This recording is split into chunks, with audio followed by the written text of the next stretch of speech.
तो स्टार्ट करते हैं इस लेक्चर में फाइलम एनालिटा। तो एनालिटा का सबसे पहले बात करेंगे हम लोग इनके हैबिटाट के बारे में। तो आखिर में आप देख सकते हैं हम लोग के भैया एक्वाटिक भी होते हैं या फिर ये टेरेस्ट्रियल भी होते हैं। एक्वाटिक मतलब ये पानी में रहता है भाई, ये फ्रेश वाटर में भी प्रेजेंट हो सकते हैं या फिर ये भैया मरीन वाटर में भी प्रेजेंट हो सकते हैं, या फिर ये भाई हम लोग का टेरेस्ट्रियल में भाई ये फ्री स्विमिंग भी हो सकते हैं या फिर ये भाई पैरासिटिक भी हो सकते हैं। समझ आपको। इनमें भैया हम लोग को बायलैटरल सिमेट्री जो कि देखने को मिलता है, ठीक है, बायलैटरल सिमेट्री होता है इनका।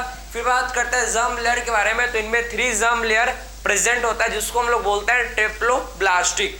इनमें सिलोम की बात करें तो इनमें ट्रोसिलोम, इनमें भैया ट्रोसिलोम जो कि होता है प्रेजेंट, इसीलिए इनको बोलते हैं भैया यू सिलोमेट। यू मतलब ट्रू, तो इनमें सिलोम मतलब सबको पता है बॉडी कैविटी को बोला जाता है क्या, सिलोम।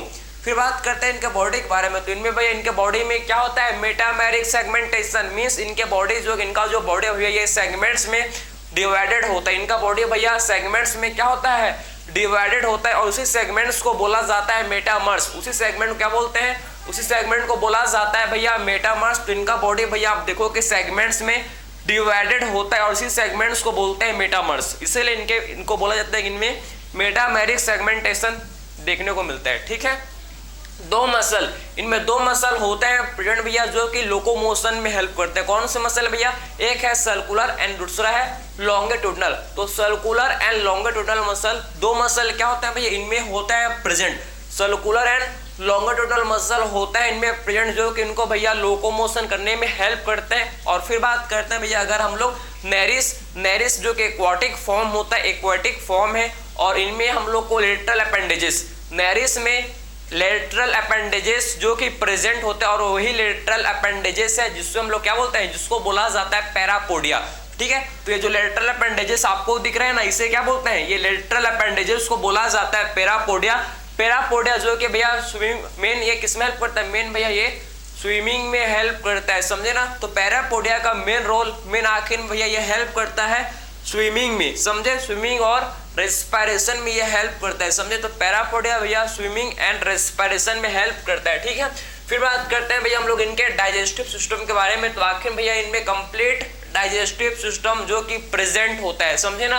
कंप्लीट डाइजेस्टिव सिस्टम क्या होता है भैया इनमें प्रेजेंट होता है, मीन्स इनमें भैया हम लोग को एक्स्ट्रा सोलर डाइजेशन, इनमें डाइजेशन कैसा होता है बताओ जरा। इनका extra cellular digestion means cell के बाहर डाइजेशन, एक्स्ट्रा मींस बाहर, समझे। तो इनके सेल के बाहर क्या होता है, इनमें डाइजेशन होता है। इनके सर्कुलेटरी सिस्टम की बात करें तो इनमें भैया क्लोज सर्कुलेटरी सिस्टम प्रेजेंट होता है, क्लोज सर्कुलेटरी सिस्टम होता है प्रेजेंट। इनमें cutaneous respiration means, cutaneous means अगर स्किन के थ्रू रेस्पिरेशन होता है तो इसे बोलते हैं या क्यूटेनियस, समझे। मॉइस्ट स्किन के थ्रू अगर क्या होता है भैया रेस्पिरेशन होता है तो इसे बोला जाता है क्यूटेनियस रेस्पिरेशन। अब देखो भाई एक्सक्रीशन करने के लिए इनके पास कौन सा ऑर्गन होता है, नेफ्रिडिया। नेफ्रिडिया भैया एक्सक्रीशन में भी हेल्प करता है और ये ओस्मो रेगुलेशन में भी हेल्प करता है, दोनों 2 in 1 फंक्शन है भैया। नेफ्रिडिया का रोल एक्सक्रीशन में भी होता है और इसका role osmoregulation. Osmoregulation का मतलब है कि सॉल्ट वाटर का बैलेंस करना, समझ गए आपको। नर्वस सिस्टम अगर इनके हम लोग नर्वस सिस्टम की बात करें तो इनका नर्वस सिस्टम में इनके पास पेयर्ड गैंग्लिया, इनके पास क्या होता है भैया, इनमें पेयर्ड गैंग्लिया जो कि होता है प्रेजेंट, पेयर्ड गैंग्लिया, और एक ऐसा होता है डबल होता है भैया वेंट्रल होता है सोलिड नर्व कॉर्ड जो कि इनमें प्रेजेंट होता है। ठीक है, फिर बात करते हैं रिप्रोडक्शन के बारे में। तो आखिर में भैया आप देखो सेक्सुअल रिप्रोडक्शन होता है, या हम लोग का मोनेसियस होता है या फिर भाई डाइसियस भी होते हैं। मोनेसियस को ही बोलते हैं क्या बताओ जरा, बाइसेक्सुअल। तो मोनेसियस को ही बोला जाता है बाइसेक्सुअल और डाइसियस को बोलते हैं भाई यूनिसेक्सुअल। मोनेसियस को क्या बोलते हैं, बाइसेक्सुअल, और डाइसियस को बोलते हैं यूनिसेक्सुअल। तो अर्थवर्म और लीच ये हम लोग के मोनेसियस होते हैं, और डाइसियस कौन होते हैं बताओ जरा, नेरिस। नेरिस जो कि क्या होता है भाई, ये होता है डाइसियस।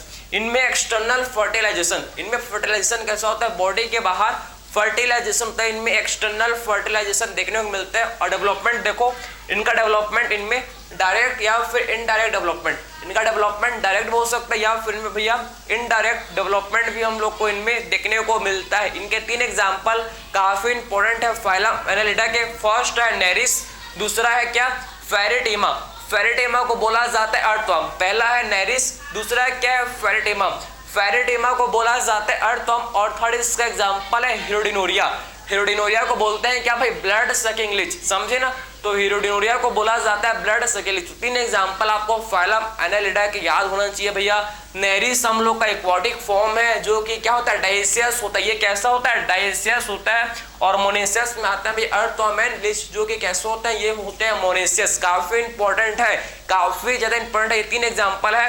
नेरिस फेरिटेमा को बोलते हैं क्या, अर्थवर्म। और तीसरा है भैया हीरोडिनोरिया जो कि ब्लड सकिंग लिस्ट, जो कि क्या भैया, ब्लड सकिंग लिस्ट। तो यहाँ भैया हम लोग का फाइलम एनालिडा समाप्त हुआ। तो मिलते हैं भैया अगले लेक्चर में। Thank you.